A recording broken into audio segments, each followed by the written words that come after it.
Pemirsa, DPP PDI Perjuangan resmi mengusung paket Sucidra Supriyatna untuk bertarung pada Pilkada Buleleng 27 November 2024.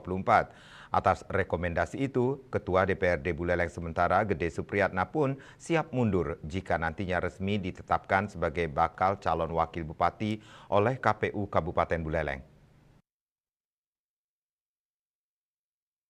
Ditemui usai pengambilan sumpah dan pelantikan anggota DPRD Kabupaten Buleleng pada Kamis 15 Agustus, Supriyatna mengaku akan mundur bila resmi ditetapkan sebagai bakal calon wakil bupati.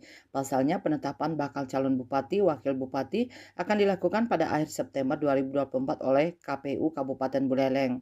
Supriyatna yang menjabat sebagai sekretaris DPC PD Perjuangan saat ini mengaku tengah membangun komunikasi dengan partai lain untuk berkoalisi di Pilkada. Selain itu, DPC PD Perjuangan Kabupaten Buleleng juga telah melakukan konsolidasi bahkan sebelum adanya penetapan calon kepala daerah yang diusung DPP. Hal itu dilakukan untuk persiapan Pilkada Buleleng 2024. Seperti diketahui, DPP Partai PD Perjuangan resmi menetapkan pasangan Dr. Inyoman Sucidre dan Gede Supriyatna sebagai kandidat untuk maju dalam perhelatan Pilkada mendatang.